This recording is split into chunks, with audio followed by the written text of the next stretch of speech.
This is not just a region on the map.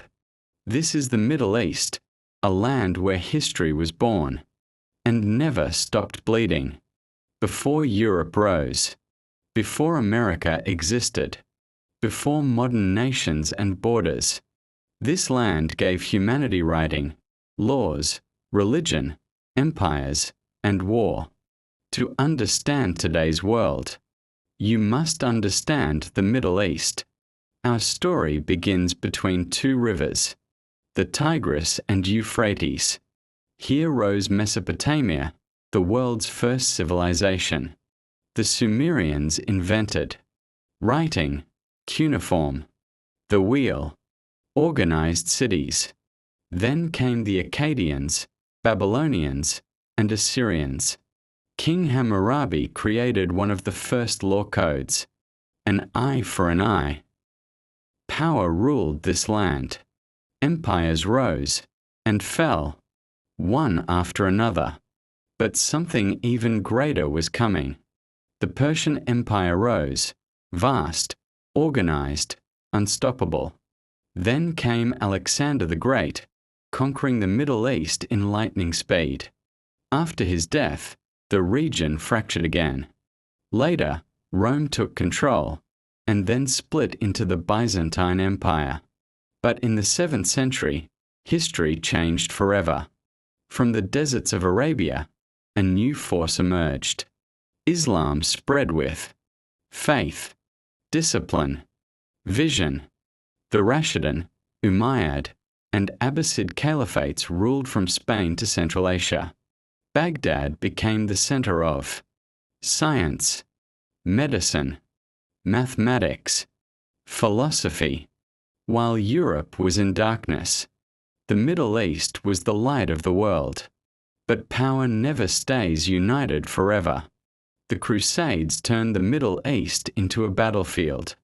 Christians versus Muslims, East versus West. Cities burned. Blood was spilled.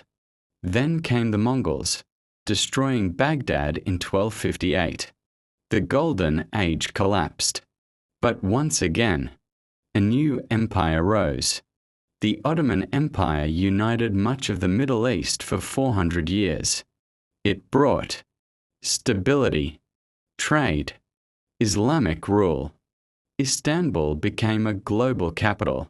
But by the 19th century, the empire weakened. Europe was rising, and the Middle East was about to be divided. After World War I, the Ottomans fell.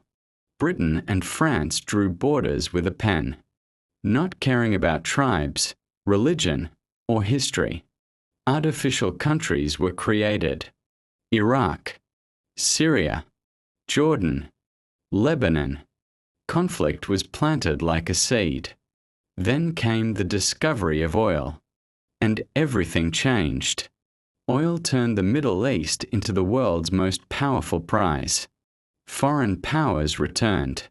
In 1948, Israel was created, triggering wars, refugee crises, endless tension, Cold War politics, dictators, revolutions.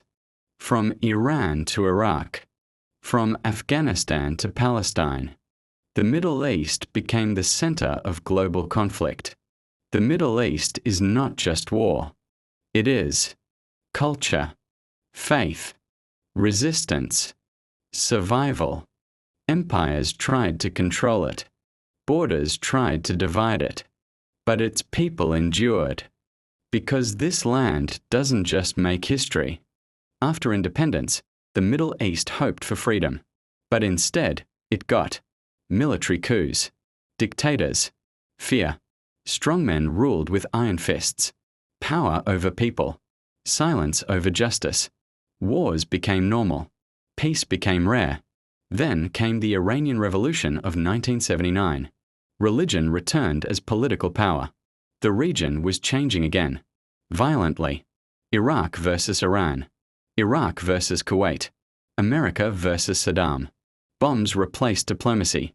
Sanctions crushed nations. Civilians paid the price. And then came 9/11. The Middle East became the center of the war on terror. Afghanistan, Iraq, Syria. Entire cities turned into ruins. In 2011, something unexpected happened. The people stood up. From Tunisia to Egypt, from Libya to Syria, they demanded freedom, dignity, a future. For a moment, the world watched in hope. But hope was crushed. Some revolutions failed. Some turned into civil wars. Some replaced one ruler with another. The dream faded, but the anger remained. Syria became a battlefield of global powers, regional rivals, militias. Yemen faced one of the world's worst humanitarian crises. Millions displaced. Children growing up in war. A whole generation learned fear before peace. Now, the Middle East stands at a crossroads. Old enemies shake hands. New alliances form. Oil still matters. But power, technology, and identity matter more. Young people ask, is this all our future will be? The region is tired of war, but not done fighting for dignity. The Middle East has been conquered, divided, betrayed, and burned. Yet it survives, because this land has seen the birth of civilization, the rise of prophets, the fall of empires, and it is still standing. History is not finished here. The Middle East is not the past. It is the future being written right now. Empires came for the Middle East. Some ruled it. Some destroyed it. But none ever truly owned it.